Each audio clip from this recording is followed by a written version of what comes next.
আমি কুরআনুল কারীমের যে আয়াত আপনাদের সামনে তিলাওয়াত করেছি, আল্লাহ রাব্বুল আলামিন এই আয়াতে আল্লাহর সৃষ্টির সবচেয়ে যোগ্য, মেধাবী এবং সবচেয়ে বুদ্ধিমান মানুষগুলোর মধ্যে একটি মানুষ লোকমানের জীবনের একটি গুরুত্বপূর্ণ ঘটনা আমাদের সামনে আল্লাহ উপস্থাপন করেছেন। লোকমানের ব্যাপারে দুটি কথা আছে। কেউ কেউ বলেছেন লোকমান নবী ছিলেন, কিন্তু কথাটি খুবই কম মানুষের কথা। বেশিরভাগ আলিম উলামা প্রায় একমত এই ব্যাপারে, লোকমান নবী ছিলেন না, অত্যন্ত জ্ঞানী একজন মানুষ ছিলেন। এই জন্য তাকে হাকিম বলা হতো। হাকিম মানে হচ্ছে ওয়াইজ, ইংরেজিতে বলা হয়, বাংলায় আমরা বলি প্রজ্ঞাবান, যার শুধু ইলিম নয়, ইলিমের সাথে আকলও রয়েছে, এমন মানুষ লোকমানের বসবাস ছিল মিশর আর সুদানের মধ্যখানে একটি জায়গা রয়েছে, ওই এলাকার নাম হচ্ছে নুবা। ওই এলাকায় লোকমানের বসবাস। লোকমান কি করতেন? তো সাহাবায়ে কেরামের মধ্যে এই ব্যাপারে কিছুটা ভিন্ন মত আছে। কেউ বলেছেন তিনি দর্জি ছিলেন, বেশিরভাগ সাহাবীর মধ্যে তিনি দর্জি ছিলেন, কেউ বলেছেন তিনি মেষ চড়াতেন। তো এইভাবে আগেকার যুগে মানুষ এই কাজগুলোই করত। অফিসে বসে জব করার তো দিন ছিল না, আর এই কাজগুলো কোনো ছোট কাজও নয়।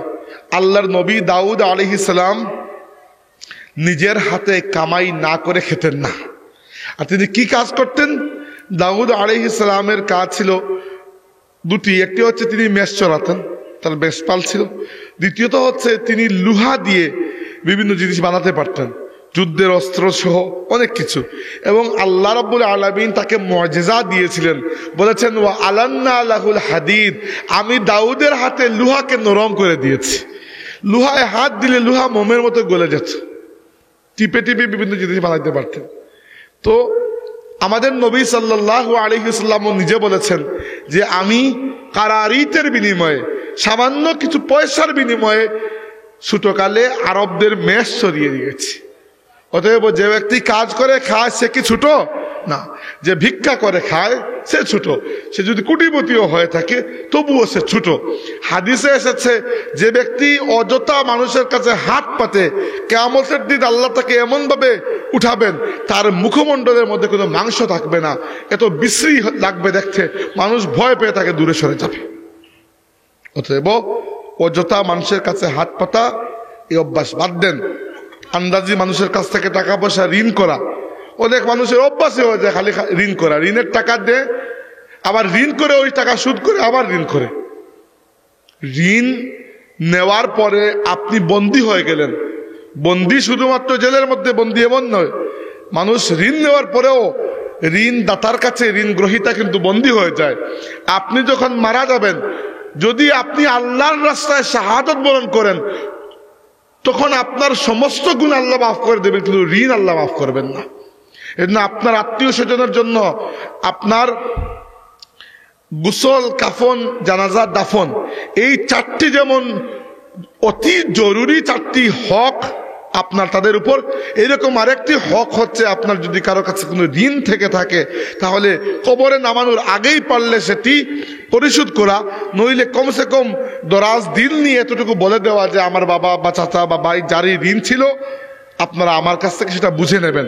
এবং এটি শুধু বলার জন্য বলা নয় যে বলেই আপনি চম্পট মারলেন লন্ডনে, কেউ আপনাকে পাইল না, তো কি হবে? কবরে আযাব হবে মুর্দার, কবরে মুর্দার আযাব হবে। এই কারণে এই জন্য খামোখা ঋণ করা বাদ দেন। লাক্সারির জন্য ঋণ করবেন না, একান্ত প্রয়োজন পারতেছেন না ঋণ করলেন। শখ করার জন্য ঋণ করা দরকার আছে, শখ মেটানোর জন্য ঋণ করা কোনো দরকার নাই। তাইলে যেটি বলছিলাম যে কাজ করে খেলে কেউ ছোট হয় না।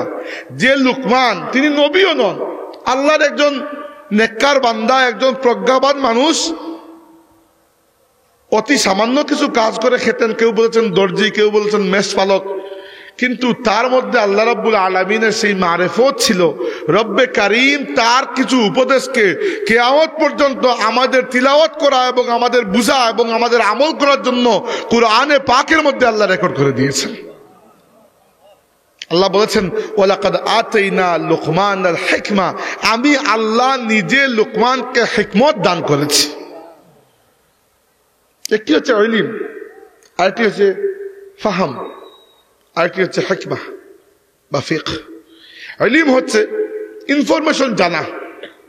আমি জানলাম বাংলাদেশে 64 জেলা আছে, ওইগুলোর নামও মুখস্থ আমি জানি, ওইটা হচ্ছে এলিম। ওইটা তেমন কোনো কাজের না। ওই নাম জানলে কি না জানলে কি, এটা তো না জানলে তো যে খুব ক্ষতি হয়ে যাচ্ছে এমন তো কিছু না। ফাহাম হচ্ছে বুঝ, এটা হচ্ছে বুঝদারি, উপলব্ধি, যে কোনো জিনিস বুঝেন। আর হিকমা হচ্ছে কোন সময় কোন পদক্ষেপ নেবেন, ওইটা যদি আপনার জানা থাকে তাহলে আসলেই আপনি আকলমন্দ একজন মানুষ। লুকমানকে আল্লাহ তার মারিফতও দিয়েছিলেন, আকলও দিয়েছিলেন। আকল আল্লাহর নিয়ামত না? ইলিম যেরকম আল্লাহর নিয়ামত, আকলও আল্লাহর নিয়ামত। তো আল্লাহ বলছেন ওয়ালাকাদ আতাইনা লুকমানাল হিকমা, আমি আল্লাহ লুকমানকে হিকমত দান করেছি। আনিশকুর লিল্লাহ, এই মর্মে যে লুকমান আল্লাহর শুকরিয়া আদায় করবেন। কি বুঝলাম? বুঝলাম নিয়ামত পাওয়ার পরে নিয়ামতের শুকরিয়া আদায় করা, নিয়ামত পাওয়ার পরেই এটি ওয়াজিব হয়ে যায় যেন আমরা নিয়ামতের শুকরিয়া আদায় করি। এরপরে আল্লাহ বলেছেন ওয়ামান ইয়াশকুর ফাইন্নামা ইয়াশকুরু লিনাফসিহি ওয়ামান কাফারা ফাইন্না রাব্বি গানিয়্যুন হামিদ। যে শুকরিয়া আদায় করে সে তার নিজের ভালোর জন্যই শুকরিয়া আদায় করে। ওই শুকরিয়া আদায় করে যে আপনি আল্লাহকে একটু বড় করে দেবেন এমন তো কিছু না। আল্লাহ তো আপনার শুকরিয়ার পিয়াসি বসা নয়। আপনি যদি শুকরিয়া আদায় করেন সেই শুকরিয়াটি আবার আল্লাহর নিয়ামত হিসাবে আপনার দিকেই ফিরে আসবে। ওয়ামান কাফারা, আর যে কুফরি করবে, কুফরি মানে এখানে আল্লাহকে অবিশ্বাস করা নয়, কুফরি মানে শুকরিয়া আদায় না করা। চিন্তা করেন, শুকরিয়া এত বড় আমল যে শুকরিয়ার বিপরীতে আল্লাহ কুফরিকে দাঁড় করিয়ে দিয়েছেন। আমরা তো জানি একদিকে ইমান একদিকে কুফর, কিন্তু শুধু ইমান নয়, একদিকে শুকুর আর একদিকে কুফর। অর্থাৎ যে ব্যক্তি আল্লাহর নিয়ামত পাওয়ার পরে আল্লাহ শুকরিয়া আদায় করে না, যেন মনে হয় সে কুফরির মধ্যে চলে গেছে। যদিও সরাসরি তাকে কাফির বলা যাবে না, কিন্তু তার অপরাধটি কুফরি করার মতো অপরাধ। তাই আল্লাহর নিয়ামতের শুকরিয়া আদায় করতে হবে। নিয়ামতের শুকরিয়া কিভাবে আদায় করবেন? দুইভাবে, দুইটাই জরুরি, দুটাই আবশ্যক। একটা হচ্ছে মুখ দিয়ে, এটা হচ্ছে আমল দিয়ে। মুখ দিয়ে শুকরিয়া আদায় করার জন্য আল্লাহ আমাদেরকে বড় সহজ শিখিয়ে দিয়েছেন একটি আমল। আল্লাহ বলেছেন তোমরা বলো আলহামদুলিল্লাহ। যখন বলবেন আপনি আলহামদুলিল্লাহ, মন থেকে বলবেন। হ্যাঁ, আল্লাহ আপনাকে যত নিয়ামত দিয়েছেন সেই নিয়ামত তুলনা করলে তো আপনার ওই শুকরিয়া কিছুই না। কিন্তু যেহেতু আল্লাহ দয়ালু, আপনি যদি দিল থেকে মন থেকে ইয়াকিন করে আলহামদুলিল্লাহ বলেন, আল্লাহ সেটিকে আপনার শুকরিয়া হিসাবে শুধু নয় বরং শুকরিয়া প্লাস দোয়া হিসাবে আল্লাহ কবুল করে নেবেন। আমাদের নবী সাল্লাল্লাহু আলাইহি ওয়াসাল্লাম বলেছেন আফদালুল যিকরি লা ইলাহা ইল্লাল্লাহ ওয়া আফদালুদ দুআই আলহামদুলিল্লাহ। শ্রেষ্ঠ জিকির হচ্ছে লা ইলাহা ইল্লাল্লাহ, আর সবচেয়ে শ্রেষ্ঠ দোয়া হচ্ছে আলহামদুলিল্লাহ। আপনি বলবেন আলহামদুলিল্লাহ দোয়া হলো কেমনে? আলহামদুলিল্লাহ মানে তো সমস্ত প্রশংসা আল্লাহর, এটা তো শুকরিয়া আদায় করছি, দোয়া তো করছি না। আরে বাবারে, আপনি আল্লাহর কাছে কিছু চাইতে হলে যে আপনি মুখ দিয়ে বলতে হবে এটা তো জরুরি নয়। আপনার মনের খবর কি আল্লাহ জানেন না? যার মুখে ভাষা নাই সেও তো আল্লাহর কাছে চাইতে পারে। অতএব সবচেয়ে শ্রেষ্ঠ দোয়া হচ্ছে আলহামদুলিল্লাহ। এটা হচ্ছে মুখ দিয়ে শুকরিয়া আদায়। কিন্তু মুখ দিয়ে শুকরিয়া আদায় করা অপূর্ণ থেকে যাবে যদি আপনার আমলের মধ্যে, কাজের মধ্যে শুকরিয়া আদায় করেছেন কিনা সেই ব্যাপারে কোনো প্রমাণ না পাওয়া যায়। আল্লাহ আপনাকে ধন দিয়েছে, সম্পদ দিয়েছেন, আপনি খালি প্রত্যেকদিন তসবিহ মারেন আলহামদুলিল্লাহ আলহামদুলিল্লাহ আলহামদুলিল্লাহ আলহামদুলিল্লাহ। কিন্তু ধন সম্পদকে নানান বেপথে কাজে লাগান। আপনার ধন সম্পদ খরচ হয় অপচয়ের ক্ষেত্রে, আপনার ধন সম্পদ খরচ হয় সিনেমা হলে, আপনার ধন সম্পদ খরচ হয় জুয়া খেলায়, আপনার ধন সম্পদ খরচ হয় সুদি ঋণ কাউকে দিতে এবং সুদ গ্রহণ করতে। তাইলে মুখ দিয়ে যদি 300,000 বারও আলহামদুলিল্লাহ বলেন, শুকরিয়া কি আদায় হবে?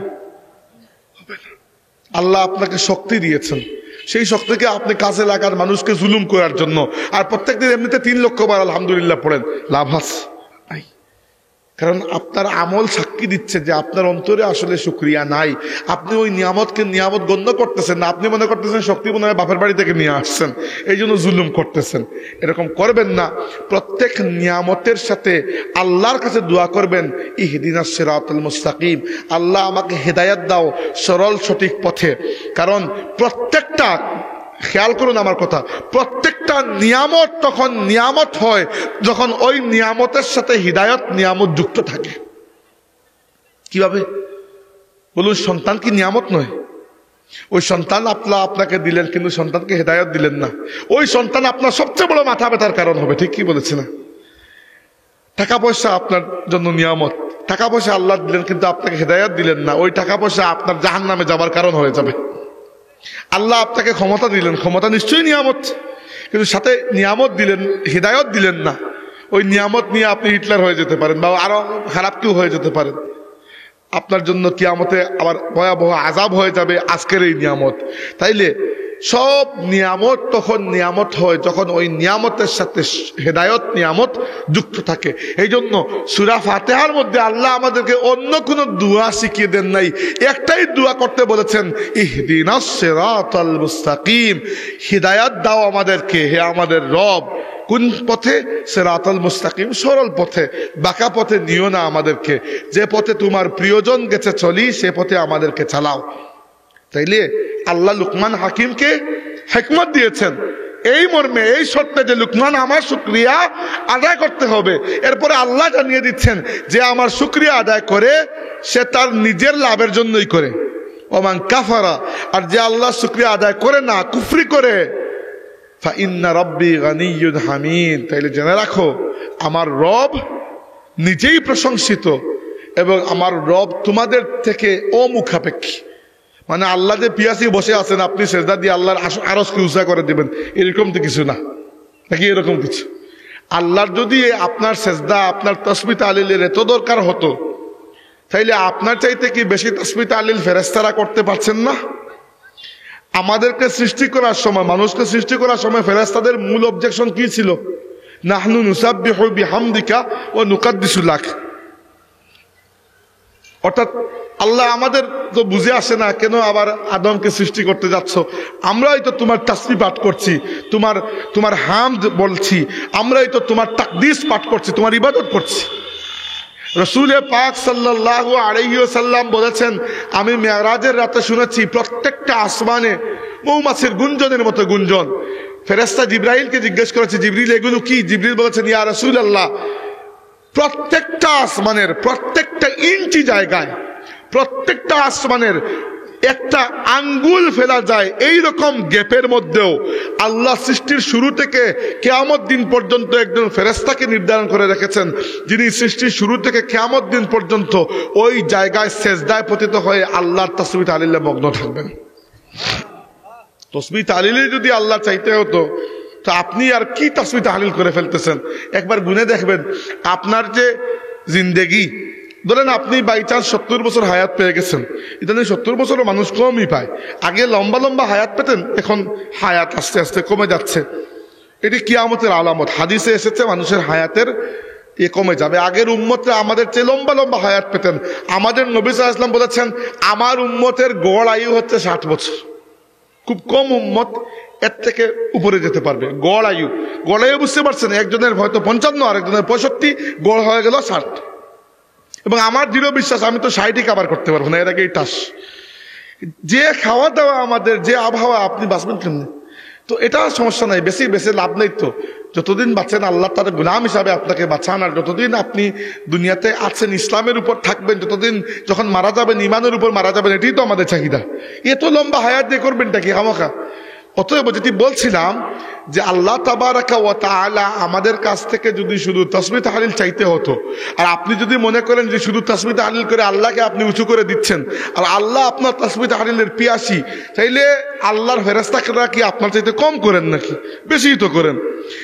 আপনি কি করবেন? আল্লাহর অন্যান্য সৃষ্টি পশু পাখিরা, আল্লাহ বলেছেন, ইউসাব্বিহু লিল্লাহি মা ফিস সামাওয়াতি ওয়া মা ফিল আরদিল মালিকিল কুদ্দুসিল আজিজিল হাকিম। এই সৃষ্টি জগতে আসমান এবং জমিনে যা কিছু আছে সব কিছু আল্লাহ তাসবিহ পাঠ করে। আরেকটা সূরায় বলেছেন, ওয়ালাকিন লা তাফকাহুনা তাসবিহাহুম, তোমরা তাদের তাসবিহ বুঝো না। আমাদেরকে খালি আল্লাহ সুবহানাল্লাহ তাসবিহ পাঠ করার জন্য সৃষ্টি করেন নাই। আল্লাহ চেয়েছেন আমরা আমলি জীবনে আমল করার ক্ষেত্রে যেন আমাদের পুরো জিন্দেগিকে আল্লাহর হুকুমের অধীনে নিয়ে যাই। এটাই আমাদের বন্দেগী। বুঝতে পেরেছেন? বন্দেগী নামাজ দিয়ে শেষ হয় না, বন্দেগী নামাজ দিয়ে শুরু হয় মাত্র। শেষ তখন হবে যখন আপনার জীবনের ব্যক্তিগত পরিসর, আপনার পারিবারিক পরিসর, আপনার সামাজিক পরিসর, আপনার আর্থিক পরিসর, আপনার রাজনৈতিক পরিসর, আপনার সাংস্কৃতিক পরিসর, আপনার জীবনের ইনশর্ট সব বিষয় আল্লাহ এবং তার রাসূলের হুকুমের অধীন হয়ে যাবে। তখন আপনি বান্দা হয়ে গেছেন পরিপূর্ণভাবে, তখন আপনি নিজেকে মুসলিম বলতে পারবেন। ইয়া আইয়ুহাল্লাযীনা আমানু দুখুলু ফিস সিলমি কাফা, হে ঈমানদারগণ ইসলামে প্রবেশ করো পরিপূর্ণভাবে। যেহেতু আল্লাহ ঈমানদার বলে ডাক দিলে, তার মানে তো আমরা ইসলামে অলরেডি প্রবেশ করেছি, তো আমাদেরকে আবার কি দরকার এটা বলার যে পরিপূর্ণভাবে ইসলামে প্রবেশ করো। তার মানে আপনি মুসলমান হয়ে গেলেন, কালিমা পড়ে ফেললেন, নামাজ শুরু করে দিলেন, এর মানে এই নয় যে আপনি ইসলামে পরিপূর্ণ প্রবেশ করেছেন। পরিপূর্ণ প্রবেশ করার জন্য প্রয়োজন হচ্ছে আপনার পুরো জিন্দেগিকে আল্লাহর হুকুমের অধীনে নিয়ে আসা। অ্যাটলিস্ট চেষ্টা করে, আমি বলতেছি না একদিনে আপনি সিদ্দিকে আকবর হয়ে যাবেন, এটা তো আমাদের কারো পক্ষেই সম্ভব না। চেষ্টা তো চালিয়ে যেতে হবে, তাই না? এমনকি আমাদের যে জায়গায় সবচেয়ে বেশি মেহনত করা প্রয়োজন সেটা হচ্ছে আমাদের ঈমানকে পাকাপোক্ত করা। আমলের আগে ওটা জরুরি, আমরা ঈমানের উপর মেহনত করি না। ঈমানের মেহনত এত জরুরি যে আল্লাহর নবী সাল্লাল্লাহু আলাইহি ওয়াসাল্লাম ঈমানদারদেরকে সুসংবাদ দিয়েছেন। সবচেয়ে বড় ঈমানদার যিনি, তাকে আল্লাহর নবী সবচেয়ে বড় সুসংবাদ দিয়েছেন। আল্লাহর রাসূল বলেছেন, লাউ উযিনা ঈমানু আবা বকরিন ফি ঈমানিল আলামি লারাজাহা। আমার সাহাবী আবু বকরের ঈমানকে যদি এক পাল্লায় তোলা হয়, আর নবী রাসূল ছাড়া বাকি দুনিয়ার তামাম মানুষের ঈমানকে এক পাল্লায় তোলা হয়, আমার সাহাবী আবু বকরের ঈমানের পাল্লা ভারী হয়ে যাবে। এই ঈমান আবু বকর কিভাবে হাসিল করলেন? নবীর সোহবতে, নবীর উপর বিশ্বাস দিয়ে, বিশ্বাসের মধ্যে সন্দেহ ঢুকতে না দিয়ে, অকৃত্রিম বিশ্বাসের মাধ্যমে, মেহনতের মাধ্যমে, আল্লাহর নবীর সোহবতের মাধ্যমে, কুরআনের মাধ্যমে আবু বকর সিদ্দিক রাদিয়াল্লাহু আনহু এই ঈমান হাসিল করেছেন। আবু বকর তো সেই ব্যক্তি, আল্লাহর রাসূল যখন মেরাজ থেকে ফিরে আসার পরে মেরাজের কথা বলছিলেন যে গত রাত আমি বাইতুল হারাম থেকে বাইতুল মাকদিস, সেখান থেকে আরশে মুআল্লা পর্যন্ত আল্লাহর সাথে সাক্ষাত করে, জান্নাত জাহান্নাম পরিদর্শন করে ফিরে এসেছি। একদল মানুষ বিশ্বাস করলো, আর একদল অবিশ্বাস করে বসলো। বিশ্বাসের সংখ্যা কম, অবিশ্বাসের সংখ্যা বেশি। আবু বকর রাদিয়াল্লাহু আনহু সেই মজলিসে ছিলেন না। যখন আসছেন, আসছিলেন, রাস্তায় দুই একজন মক্কার কাফিরদের সাথে দেখা। তারা জিজ্ঞেস করলো যে আবু বকর, আজকে তুমি একবার যাও, গিয়ে শুনো তোমার নবী আজকে যে লম্বা লম্বা গল্প করতেছেন, তিনি নাকি এক রাতে মসজিদে হারাম থেকে মসজিদে আকসা হয়ে কোন জায়গা হয়ে ফিরে এসেছেন। আবু বকর রাদিয়াল্লাহু আনহু তখন নবীর মুখ থেকে এই কথা শুনেন নাই, জাস্ট নবীর বরাত দিয়ে তাকে বলেছে। যেহেতু নবীর বরাত দিয়ে বলেছে, তিনি বলেছেন লাউ ক্বালা যালিকা লা সাদাকা, যদি তিনি এটি বলে থাকেন তাহলে তিনি সত্য বলেছেন। আবু বকর রাদিয়াল্লাহু আনহু আল্লাহর নবীর কাছে আসার আগে জিবরিল এসেছেন আল্লাহর রাসূলের কাছে, এসে বলেছেন, ইয়া রাসূলুল্লাহ, আপনার সাহাবী আবু বকর আসবেন, আসার পরে আপনি তাকে সিদ্দিক উপাধিতে ভূষিত করবেন। তো ঈমানের জন্য মেহনত করতে হয়, আর শুকরিয়া আদায় করা ঈমানেরই একটি অংশ, ঈমানেরই একটি চাহিদা। ঈমান কামিল হয় কিভাবে? ঈমান কামিল হয় ঈমানের আশেপাশের জিনিস যদি আপনি ঠিকমতো করেন, ধীরে ধীরে আপনার ঈমান মজবুত হবে। ঈমানের আশেপাশে কি? আল্লাহর উপর তাওয়াক্কুল, আল্লাহর উপর ভরসা। ভরসা যদি অন্য কারো উপর হয়ে যায়, ঈমানের মধ্যে কমজোরি ঢুকে যাবে। হ্যাঁ, ভরসা অন্য কারো উপর হতে পারে, আমার তো এই স্টেজের উপর ভরসা আছে যে ভাঙবে না, এই জন্য তো উঠছি, না উঠতামই না। এই ভরসার কথা বলছি না, চূড়ান্ত ভরসার কথা। চূড়ান্ত ভরসা কার উপর? আল্লাহর উপর। মহব্বত আল্লাহর জন্য। হ্যাঁ, মহব্বত আমার মায়ের জন্য আমার মহব্বত আছে, বাবার জন্য আছে, স্ত্রীর জন্য আছে, ভাইদের জন্য আছে, অনেকের জন্য আছে। কিন্তু চূড়ান্ত মহব্বত, অর্থাৎ দুই মহব্বতের টক্কর দিলে যেন আল্লাহর মহব্বতটা উপরে চলে যায়, এইরকম মহব্বত আল্লাহর সাথে থাকা, এইটাও ঈমানের একটা তাকাজা, একটা চাহিদা। 3 নম্বর, ভয়, খাউফ। ভয় তো আমরা সাপকেও বাঘকেও ভয় পাই, কিন্তু যদি আল্লাহর ভয়, আল্লাহর আযাবের ভয় সবচেয়ে উপরে না থাকে, তাইলে আপনার ঈমানের মধ্যে কমজোরি আছে। 4 নম্বর, আশা। আশা তো অনেকের উপর করি। ছোটখাটো আশা তো এটা আছে যে যেহেতু আপনাদের এখানে খাবো, আপনারা ভালো খাওয়াবেন। কেউ খারাপ খেতে চায় না, এটা ছোটখাটো আশা। আরো ছোটখাটো আশা আছে, কিন্তু সবচেয়ে বড় আশা কোনটা? যে যখন আল্লাহর সামনে গিয়ে দাঁড়াবো আল্লাহ বিনা হিসাবে জান্নাতে দিয়ে দিবেন। এটাই তো আমাদের আশাটা, কিনা হিসাব দিতে চান নাকি? চান। হিসাব দিলে পারবেন না। আল্লাহ নবী বলেছেন, মান নুকিশাল হিসাবা উযযিবা, আল্লাহ যার হিসাব নিতে শুরু করবেন তাকে আযাব দিয়েই ছাড়বেন। আর হিসাব আল্লাহর কাছে কি হিসাব নেওয়ার মতো উপলক্ষের অভাব আছে নাকি? জীবনে কত গুনাহ করেছেন, যদি হিসাব নিতে শুরু করেন আযাব তো দিয়েই ছাড়বেন। তো চাহিদা কি, আশা কি বিনা হিসাবে ছেড়ে দেবেন? তাইলে দুনিয়াতেও আমরা আশা করি, কিন্তু ওই আশা যেন আল্লাহর কাছের আশা থেকে বড় না হয়। এইভাবে এই জিনিসগুলা শুকুর আমরা মানুষেরও আদায় করি, এবং মানুষের আদায় করা জরুরি। আল্লাহ নবী বলেছেন, মাল্লাম ইয়াশকুরিন নাস লা ইয়াশকুরিল্লাহ, যে ব্যক্তি মানুষের শুকরিয়া আদায় করে না সে আল্লাহরই শুকরিয়া আদায় করে না। কিন্তু শুকুরের যে জজবাটা আল্লাহর জন্য, সেটা অন্য কারোর জন্য হওয়া সম্ভব নয়। সেজদা কেন দেই? তুমি বানিয়েছ। সেজদা কেন দেই? তুমি খাওয়াচ্ছ। সেজদা কেন দেই তোমাকে? যে ফিরে যাব তোমার কাছে, ভালো লাগুক না লাগুক তোমার কাছেও ফিরে যেতে হবে, তাই না? এই জন্য এই জজবাটি, এগুলো আমাদের ইমান কাবিল করার মেহনত। এগুলো কি? ইমান কাবিল করার মেহনত। কেউ যদি এগুলোর উপর মেহনত করে, যে সর্বশ্রেষ্ঠ ভয় আল্লাহকে, সর্বশ্রেষ্ঠ ভালোবাসা আল্লাহকে, সবচেয়ে বেশি আশা আল্লাহর কাছে, সবচেয়ে বেশি ভরসা আল্লাহকে, সবচেয়ে বেশি মহব্বত আল্লাহকে, শুকরিয়া আদায়ের সবচেয়ে বেশি জজবাটি আমার ফুটে উঠবে আল্লাহর জন্য, এইগুলো তার ইমানের চাহিদা এবং ইমানকে কামিল করে। লুকমান হাকিমকে আল্লাহ এমনি হাকিম বানান নাই, লুকমানকে আল্লাহ প্রকৃত হিকমত দিয়েছিলেন, এবং হিকমত দেওয়ার পরে আল্লাহ একটাই চাইছেন, লুকমান আমার শুকরিয়া আদায় করো, ওটাও আমাকে দেওয়ার জন্য নয়, তোমার ভালোর জন্য। আচ্ছা, পরের আয়াতে আসেন, আল্লাহ রাব্বুল আলামিন কি বলেছেন?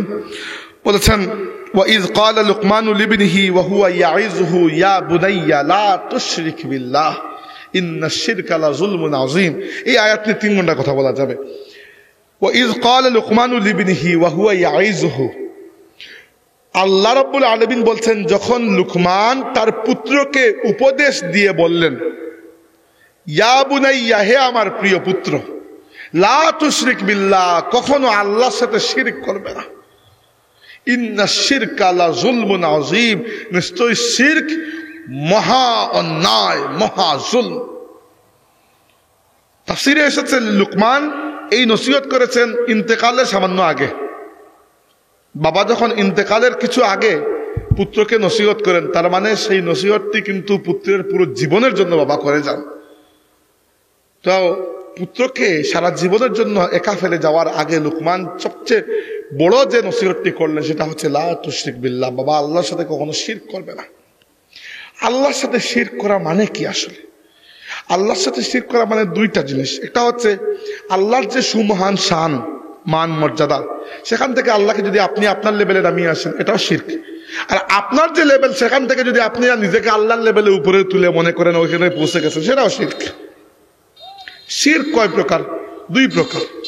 একটা হচ্ছে শিরকে আকবার, একটা শিরকে আসগর। শিরকে আকবার হচ্ছে আল্লাহ তাবারাকা ওয়া তাআলার নামের সাথে, নাম বলতে আল্লাহর নিজস্ব সত্তার সাথে, 2 আল্লাহর অধিকারের সাথে, 3 আল্লাহ রাব্বুল আলামিনের আসমা এবং সিফাতের সাথে শিরক করা।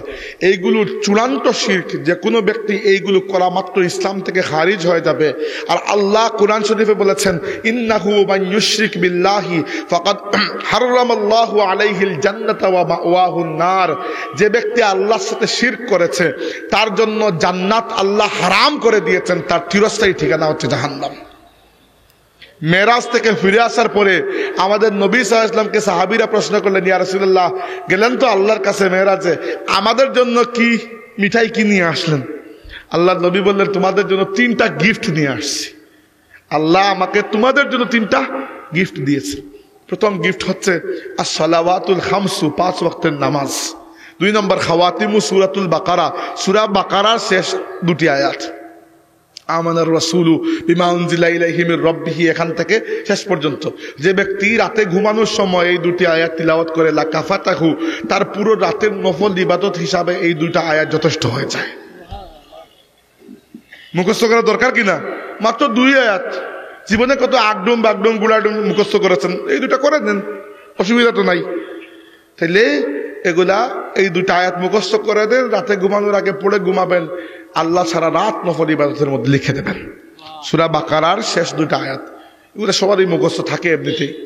আর 3 নম্বরে উপহার হচ্ছে, প্রথম উপহার কি? 5 ওয়াক্তের নামাজ। 2 নম্বর উপহার সূরা বাকারার শেষ 2 আয়াত। 3 নম্বর উপহার হচ্ছে আল্লাহ তার নবীকে গ্যারান্টি দিয়েছেন, হে আমার রাসূল, আপনার কোন উম্মত যত বড় গুনাহ করে আমি আল্লাহর কাছে আসুক, যদি সে আল্লাহর সাথে শিরক না করে, বাকি সমস্ত গুনাহ আমি আল্লাহ তাকে মাফ করে দেব। সুবহানাল্লাহ। সাথে নাউজুবিল্লাহ বলা দরকার যে আল্লাহ শিরক কখনো মাফ করবেন না, এটাও ভয় পাওয়া দরকার। সামনে লাইলাতুন নিসফি মিন শাবান, শাবান মাসের মধ্য রজনী, যাকে আমরা উরফে আম শবে বরাত বলি। এই ব্যাপারে আল্লাহর রাসূলের হাদিস রয়েছে। রাসূলুল্লাহ সাল্লাল্লাহু আলাইহি ওয়াসাল্লাম বলেছেন, ইন্নাল্লাহা লা ইয়াত্তালিউ ফি লাইলাতিন নিসফি মিন শাবান ফায়াগফিরু লিজামিই খালকিহি ইল্লা লিমুশরিকিন আও মুশাহিন। আল্লাহ পাক রব্বুল আলামিন শাবান মাসের মধ্যরাতে তার সৃষ্টির দিকে তার দয়ার দৃষ্টি দেন, এবং যে ব্যক্তি আল্লাহর সাথে শিরক করে আর যে অন্যের ভালো দেখলে মনটা খারাপ করে ফেলে, অন্যের ভালো দেখতে পারে না, পরশ্রী কাতর, হিংসু, এই 2 ধরনের মানুষ ছাড়া আল্লাহ তার তামাম মুমিন বান্দাকে মাফ করে দেন এই রাতে, শবে বরাতের রাতে। কিন্তু আল্লাহ যে ব্যক্তি শিরক করেছে তাকে কোনো মাফ করে দেন না।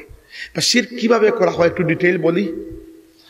সবচেয়ে বড়, সবচেয়ে নগ্ন, সবচেয়ে খারাপ শিরক হচ্ছে আল্লাহর জাতে পাকের সাথে, আল্লাহর নিজের সত্তার সাথে শিরক করা। কিভাবে? যদি আপনি বলেন যে আল্লাহর পুত্র কন্যা আছেন বা আল্লাহর স্ত্রী আছেন, অর্থাৎ কোনো কাউকে আল্লাহর নিজের সত্তার সাথে লাগিয়ে দেওয়া, এবং এই শিরক থেকে আল্লাহ এই উম্মতকে পাক করেছেন সূরা ইখলাসের মাধ্যমে। আল্লাহ বলেছেন, কুল, হে রাসূল আপনি বলুন, হুয়াল্লাহু আহাদ, তিনি আল্লাহ, তিনি একা। আল্লাহ এক নয়, আল্লাহ একা। হ্যাঁ, এক তো বটেই, কথা বলবেন না, এক তো বটেই, কিন্তু এক এখানে উদ্দেশ্য নয়। এক আরবিতে বলা হয় ওয়াহিদ। আহাদ মানে এক নয়, আহাদ মানে একা, যার সাথে আর কেউ নাই, লা শারীকা লাহু, তার কোনো শরীক নাই। কুল, হে রাসূল আপনি বলে দিন, আল্লাহু আহাদ, হুয়াল্লাহু আহাদ, তিনি আল্লাহ, তিনি একা। আল্লাহুস সামাদ, তিনি অমুখাপেক্ষী। সামাদ মানে হচ্ছে আল্লাযী ইয়াসমাদু আলাইহি, তাফসীরে এসেছে ওই যে বড় বড় থাকে না, পাথরের টিলা থাকে না, টিলা, বিশাল পাহাড় নয়, ছোট ছোট টিলা। তো আরবরা কি করতো যুদ্ধের সময়, আগে তো যুদ্ধ হতো যুদ্ধের ময়দানে, উপর থেকে তো বোমা ফেলার কোনো সিস্টেম ছিল না। তো ময়দানে যে দল আগে পৌঁছাতো ওই দল কি করতো, ছোট একটা টিলা দেখে ওই টিলার সামনে দাঁড়াতো, টিলাকে পেছনে রেখে। তাহলে কি হতো, পেছন থেকে একটা ন্যাচারাল প্রোটেকশন, কারণ পেছন থেকে তো আক্রমণ করা, টিলা ডিঙ্গি আক্রমণ করা তো কঠিন বিষয়।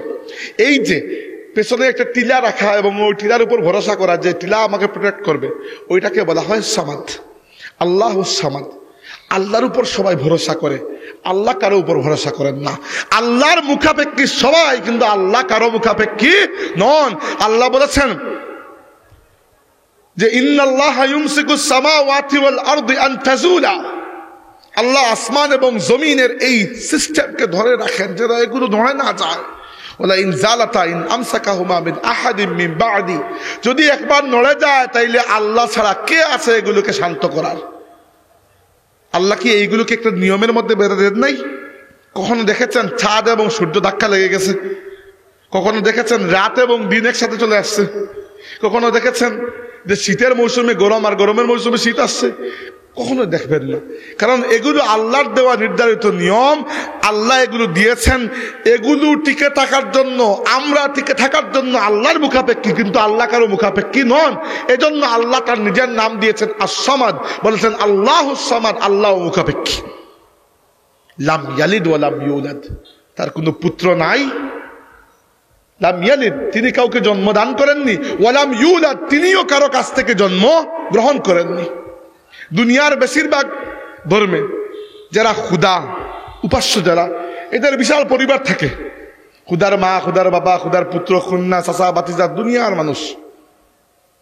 আপনি ধরেন হিন্দু ধর্ম, উদাহরণস্বরূপ, আমি শেখানোর জন্য বলছি, কারি করা উদ্দেশ্য নয়, উচিত নয়। ধরেন হিন্দু ধর্মে মানে মূলত খুদা হচ্ছেন 3 জন, ব্রহ্মা, বিষ্ণু, শিব। শিবের স্ত্রী হচ্ছেন পার্বতী, আবার শিবের আরেকজন স্ত্রী হচ্ছেন দুর্গা।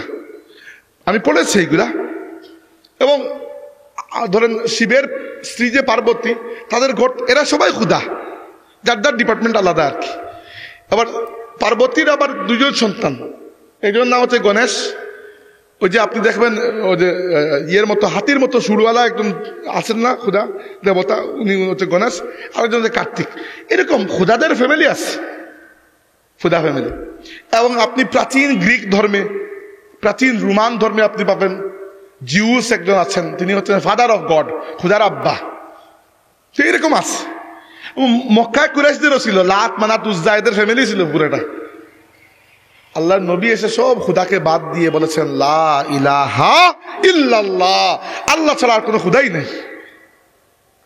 ইবাদত কবুল করবেন কি না করবেন অন্য খুদা, ওটা তো পরের কথা, উনি নাই, খামোকা তোমরা বানিয়ে রেখেছ। আর এটা বোঝানোর জন্য ইব্রাহিম আলাইহিস সালাম চেষ্টা করেছেন। মানুষ কথা বুঝে না, হাউল মানুষ তো কথা বুঝে না। তো একবার তিনি কি করছেন, লুকিয়ে লুকিয়ে গিয়ে খুদার ঘরে গেছেন। বাকি যত খুদা আছে সবগুলার হাত পা একটু একটু করে ভেঙে ভেঙে একটা কুঠার হাতে নিয়ে সবচেয়ে বড় খুদা যিনি, তার কাঁধের উপর রেখে আসছেন কুড়াল। তো মানুষ দেখে এসে যে অবস্থা তো খারাপ, খুদার 12টা বাজে গেছে, কে খুদার 12টা বাজাইছে? তো তারা বললো একটা ছেলে আছে ইউকালু লাহু ইব্রাহিম, মানুষ তাকে ইব্রাহিম নামে ডাকে, সে কখনোই আমাদের খুদাদেরকে এসে সেজদা করে না, সে এই কাজ করতে পারে। তো তাকে ডেকে আনা হলো, আনতা ফাআলতা হাযা ইয়া ইব্রাহিম, কুরআন শরীফের আয়াত।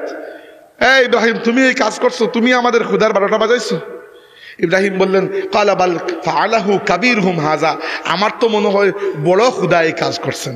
কারণ দেখো না, অস্ত্র বড় খুদার কাঁধে রাখা। পুলিশ তদন্ত করতেছে, যার হাতে অস্ত্র, খুনি তো প্রাথমিকভাবে তিনি তো খুনি হবেন, পরে তদন্ত করে যদি দেখা যায় না অন্য কেউ খুন করে তার হাতে রেখে দিয়েছে ভিন্ন কথা, কিন্তু ফিঙ্গারপ্রিন্ট প্রথমে তো খুদারই আসবে। তো কুঠার যেটা, ওখানে তো ফিঙ্গারপ্রিন্ট তো খুদারই ফিঙ্গারপ্রিন্ট, বড় খুদার। তো তারা বললো যে হায় ইব্রাহিম, এটা কেমন জুলুম তুমি করলে আমাদের খুদার উপর। আর এটা কি কথা বললো যে খুদা অন্যদেরকে হত্যা করেছেন, খুদা তো নড়তেই পারেন না। তিনি বলছেন এটাই তো এতদিন ধরে বুঝাচ্ছি তোমাদেরকে, আমি এতদিন ধরে এটাই তো বললাম যে খুদা নিজেকেই বাঁচাইতে পারেন না, তোমার কেমনে বাঁচাবেন? তো আল্লাহর নবী সাল্লাল্লাহু আলাইহি ওয়াসাল্লাম আমাদেরকে যে খুদার পরিচয় শিখিয়েছেন, সেই খুদা হচ্ছেন লাম ইয়ালিদ ওয়া লাম ইউলাদ, না তিনি কাউকে জন্ম দিয়েছেন না তাকে কেউ জন্ম দিয়েছে। ওয়ালাম ইয়াকুল লাহু কুফুয়ান আহাদ, আর আমাদের খুদা যিনি, একমাত্র খুদায়ে হক যিনি, ইলাহে হক যিনি, আল ইলাহ যিনি, তিনি হচ্ছেন আল্লাহ। আর তিনি এমন যে তার সমকক্ষ হওয়ার ক্ষমতা অন্য কারো নাই। ওয়ালাম ইয়াকুল লাহু কুফুয়ান আহাদ, তার সমকক্ষ হওয়ার সম্ভাবনা কারো নাই, সুযোগ কারো নাই। আল্লাহর রাসূল যখন মক্কা শরীফ থেকে হিজরত করে মদিনা তাইয়্যিবায় আসলেন, তখন মদিনা শরীফে সবচেয়ে বড় ইহুদি আলিম ছিলেন আব্দুল্লাহ ইবনে সালাম। তিনি চিন্তা করলেন যে একবার দেখে আসি কোন নবী আসছে।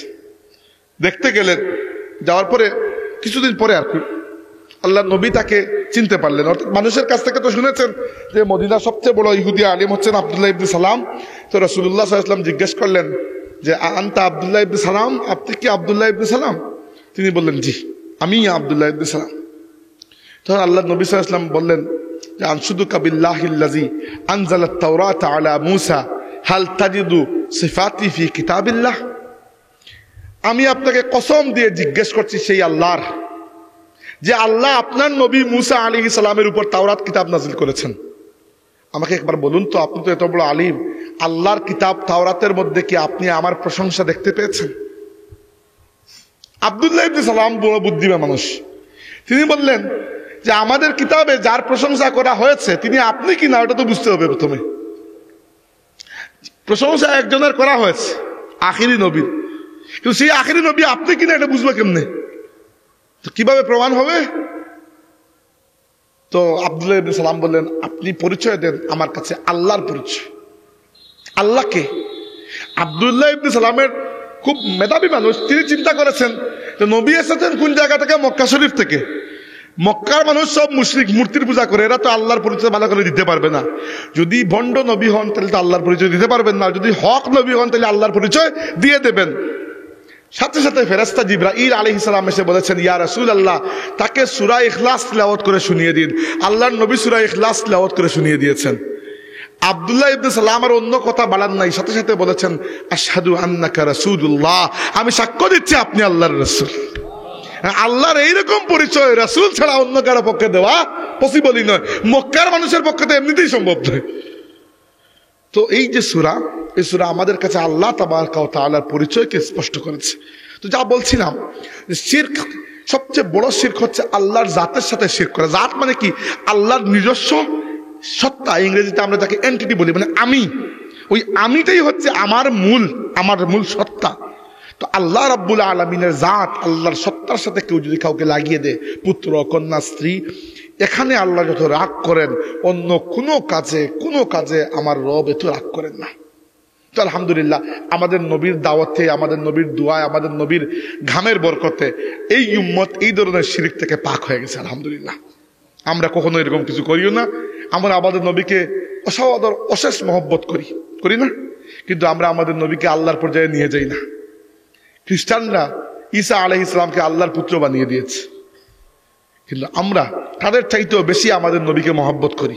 কিন্তু আমরা তারপরও খুব শক্ত করে বলি, ও আশহাদু আন্না মুহাম্মাদান আবদুহু ওয়া রাসূলুহু, মুহাম্মদ প্রথমে আল্লাহর বান্দা এবং আল্লাহর রাসূল। কখনোই নবীকে আল্লাহর পুত্র, আল্লাহর কন্যা আর আল্লাহর সমকক্ষ, নাউযু বিল্লাহি মিন যালিক। আমরা জানি নবী আল্লাহর বান্দা এবং নবী আল্লাহর সবচেয়ে পারফেক্ট, সবচেয়ে শ্রেষ্ঠ বান্দা। বুঝতে পেরেছেন? এটা হচ্ছে শিরকের সবচেয়ে কঠিন, সবচেয়ে খারাপ লেভেল। এর থেকে নিচে হচ্ছে আল্লাহর অধিকারের সাথে শিরিক করা। আল্লাহর অধিকার হচ্ছে একমাত্র তিনি আপনার ইবাদত পাবেন। এবার যদি সেই অধিকারটা আপনি অন্য কাউকে দিয়ে দেন, ইবাদতটা অন্য কারো করে ফেলেন, সেটা শিরকের সবচেয়ে নিকৃষ্টর মধ্যে 2 নম্বর। আলহামদুলিল্লাহ, আল্লাহর নবীর দাওয়াত, দোয়া এবং ঘামের এবং রক্তের বরকতে এই উম্মত মূর্তি পূজা বা এইগুলো থেকে সম্পূর্ণ পাক। এই উম্মতের মধ্যে অনেক নাফরমানি হয়েছে, আলহামদুলিল্লাহ, মূর্তি পূজা আর ফিরে আসে নাই। আল্লাহ নবী সাল্লাল্লাহু আলাইহি ওয়াসাল্লাম এটা নিজেও বলেছে যে এটা আমি তোমাদের থেকে আশঙ্কা করছি না, ইনশাআল্লাহ তোমরা আর কখনো মূর্তি পূজায় ফিরে যাবে না। নাকি যাবো আমরা? প্রশ্নই উঠে না। আমরা জানি, আমরা অনেক আকলবান মানুষ, আমরা জানি নিজের হাতে মূর্তি বানিয়ে নিজের হাতে ওইগুলাকে ভেঙে ফেলা, তো এটা তো হচ্ছে ওই ইব্রাহিমের ওই কাহিনীর মতো। তো আমরা যারা করে তাদের হয়তো সেটা আকীদা, কিন্তু আমরা কখনোই এগুলা করি না। আমরা একমাত্র আল্লাহর ইবাদত করি এবং এটা স্বীকৃতি আমরা দেই প্রত্যেক নামাজের প্রত্যেক রাকাতে। সূরা ফাতিহার 4 নম্বর আয়াতে আমরা বলি, ইয়াকা না'বুদু ওয়া ইয়াকা নাস্তাঈন, আমরা কেবল তোমারই ইবাদত করি এবং কেবল তোমার কাছেই সাহায্য চাই। 3 নম্বর হচ্ছে আল্লাহর সিফাতের সাথে শিরক করা। যে আল্লাহর সিফাতের সাথে শিরক করা। আল্লাহর সিফাত কি? আল্লাহর সিফাত হচ্ছে আল্লাহর গুণবাচক নাম যেগুলো, ওগুলো আল্লাহর সিফাত। আর রহমান, আর রহিম, আল মালিক, আল কুদ্দুস, আসসালাম, আল মুমিন, আল মুহাইমিন, এগুলো আল্লাহর সিফাত। তো আল্লাহ রাব্বুল আলামিনের যত সিফত রয়েছে, ধরেন আল্লাহ রাব্বুল আলামিনের একটা সিফত হচ্ছে আল হাই। আল হাই মানে কি? যিনি জিন্দা, জীবিত। এই সিফতের সাথে যদি আপনি অন্য কাউকে শরীক করেন, তাহলে এটা শিরক হয়ে যাবে। কিভাবে? আল্লাহ রাব্বুল আলামিনের গুণ যদি আপনি অন্য কাউকে দিয়ে দেন, তাহলে এটা শিরকের গুনাহ হয়ে যাবে। এবার একটা প্রশ্ন চলে আসলো। কি প্রশ্ন? যে আল্লাহ তার নিজের কিছু গুণ আমাদেরকে নিজেই দিয়েছেন, এখন তাইলে কি হবে? উদাহরণস্বরূপ, আল্লাহ জিন্দা, আমিও তো জিন্দা ভাই, আমি তো মুর্দা নয়। তাহলে আল্লাহ হচ্ছেন আল হাই, জিন্দা, আমিও তো হাইয়ুন, আমিও জিন্দা, এটা কি শিরক হবে? এই ক্ষেত্রে আমাদেরকে মনে রাখতে হবে 3টা বিষয়, এগুলো বলে আজকের বক্তব্য শেষ করব। প্রথমটা হচ্ছে আল্লাহর কোনো গুণ সেটা আল্লাহর নিজস্ব, আর আমার যত গুণ সব আল্লাহর থেকে প্রাপ্ত, একটা পার্থক্য। 2 নম্বর, আল্লাহর যত গুণ সেগুলোর কোনো সীমা নাই, আমার গুণের একটা সীমা আছে। আল্লাহ শক্তিশালী, আমিও তো শক্তিশালী, কিন্তু আল্লাহর শক্তিতে তিনি যে কাজ করতে পারবেন, আমার শক্তিতে এটা পারবো? 3 নম্বর হচ্ছে আল্লাহর কোনো গুণের কোনো শুরুও নাই, শেষও নাই। আমার প্রত্যেকটা গুণের একটা শুরুও আছে, এটা শেষও আছে। 1992 সালে আমার জন্ম হয়েছিল, আর 2000 সালে আমি মারা যাব। তো যতই গুণ থাকুক না কেন, ওই সময় তো শেষ হয়ে যাবে, তাই না? তো এই 3টা যদি আপনি খেয়াল রাখেন, তাহলে শিরক হবে না। এবার আল্লাহ দয়ালু, ভাই আমরাও তো কিছু না কিছু দয়ালু, দয়া তো আল্লাহ দিয়েছেন। আল্লাহ নিজেই দিয়েছেন, কিন্তু শিরক হবে না। কি জন্য? আপনার মাথার মধ্যে ওইটা ক্লিয়ার আছে যে তুমি যেরকম দয়ালু, আল্লাহ যেরকম দয়ালু, এটা বরাবর নয়। আল্লাহর দয়া তার নিজস্ব, তোমার দেওয়া আল্লাহর দেওয়া দান। বুঝতে পেরেছেন? তাইলে এই শিরক, এই তিনটা কঠিন শিরক জানিয়ে দিলাম। আর ছোট 2-3টা শিরক জানিয়ে দিয়ে আজকের বক্তব্য শেষ করবো। সেটা হচ্ছে যেগুলি থেকে পাক থাকা প্রয়োজন। বড় শিরক থেকে আমরা পাক আছি আলহামদুলিল্লাহ, আল্লাহ আমাদের নবীর বরকতে আমাদের থেকে পাক রেখেছেন। এগুলো ছোট শিরক হয়ে যায়। একটা ছোট শিরক হচ্ছে আল্লাহ ছাড়া অন্য কারো নামে কসম করা। এটা ছোট শিরক। এটা করলে কেউ কাফির হবে না, কিন্তু শিরকের মতো গুনাহ হবে, হারাম হবে। আমাদের গ্রাম অঞ্চলে এখনো ওই ধরনের রয়ে গেছে কসম। মহিলারাও করেন বেশি করে, আকাশের, বাতাসের, মাটির, পাতালের কসম, গাছের করেন না। একে তো হবেই না কসম, ফালতু কথা। দ্বিতীয়ত গুনাহ হবে। খবরদার, খবরদার, কসম করতে হলে শুধু আল্লাহর নামে কসম করবেন, নত কসম করবেন না। বেশি কসম এমনিতে করবেন না। বেশি কসম করলে মানুষ এমনি বেঈমান মনে করে, কিছু লুকানোর চেষ্টা করতেছে, তাই না? তো এটা খামাখা কসম করবেন। আল্লাহ নবী একবার সাহাবী একজনকে ধমক দিয়েছে, এই তো কসম করতেছে কোনো কথায় কথায়। বেশি কসম করবেন না। কসম যদি একান্ত করতে হয় তাহলে আল্লাহর নামে কসম করবেন। আল্লাহর নামে বা আল্লাহর কোনো গুণের নামে, মানে আল্লাহর নাম নিয়ে। এবার আপনি যদি বলে আল্লাহর কসম, তাও হবে। রহমানের কসম, তাও হবে। রহিমের কসম, তাও হবে। সবই তো আল্লাহর গুণ। তাহলে আল্লাহর নাম বা আল্লাহর গুণ, অর্থাৎ আল্লাহকে দিয়ে কসম করতে হবে। অন্য কাউকে নিয়ে কসম করলে, এই অনেক মানুষকে দেখেছি বড় পীরের কসম, এই কসম, সেই কসম। একবার একজন কসম করেছেন সম্ভবত শাহজালাল রহমতুল্লাহ আলাইহির নামে। পরে শুনেছি ওনার কাছ থেকে, পরে এমন মুসিবতে পড়ছেন কসম ভাঙতে হবে। তো আরেকজন শিখিয়ে দিয়েছে যে শাহজালাল থেকে তো বড় পীর, আরেকটু বড় পীর, শাহজালালের নামে কসম করেছ, বড় পীরের নামে ভেঙে দেওয়া হয়ে যাবে। নিজে বানায় নিলেন।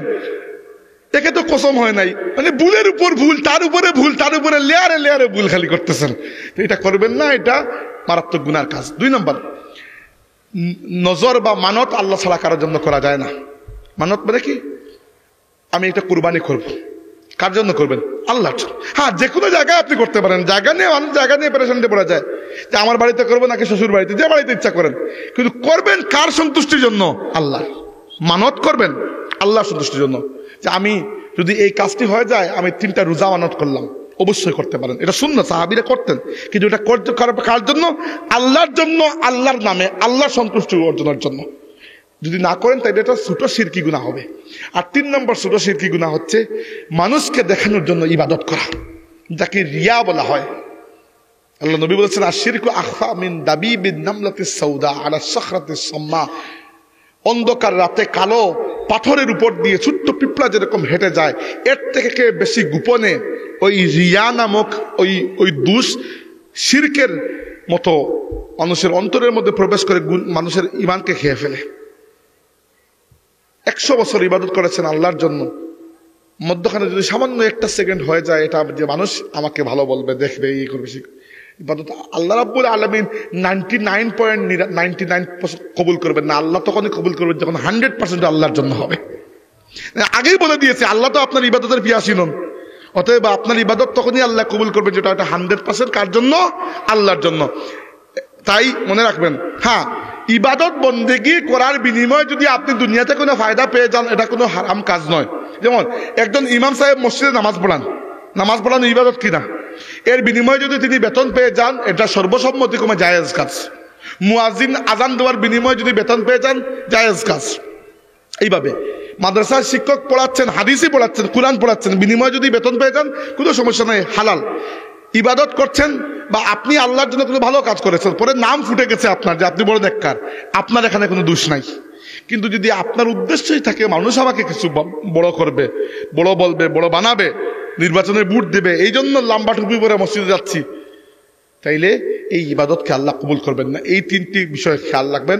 কসম আল্লাহর নামে, মানত আল্লাহর নামে, আর ইবাদত একমাত্র আল্লাহর জন্য। এই 3টা জায়গায় যদি স্লিপ করেন তাহলে কবিরা গুনাহ, শিরকি গুনাহ হবে।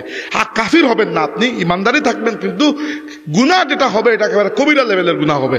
আল্লাহ পাক আমাদের এগুলো থেকে পাক রাখুন, আমরা বলি আমিন। ওয়া আখিরু দাওয়ানা আলহামদুলিল্লাহি রাব্বিল আলামিন।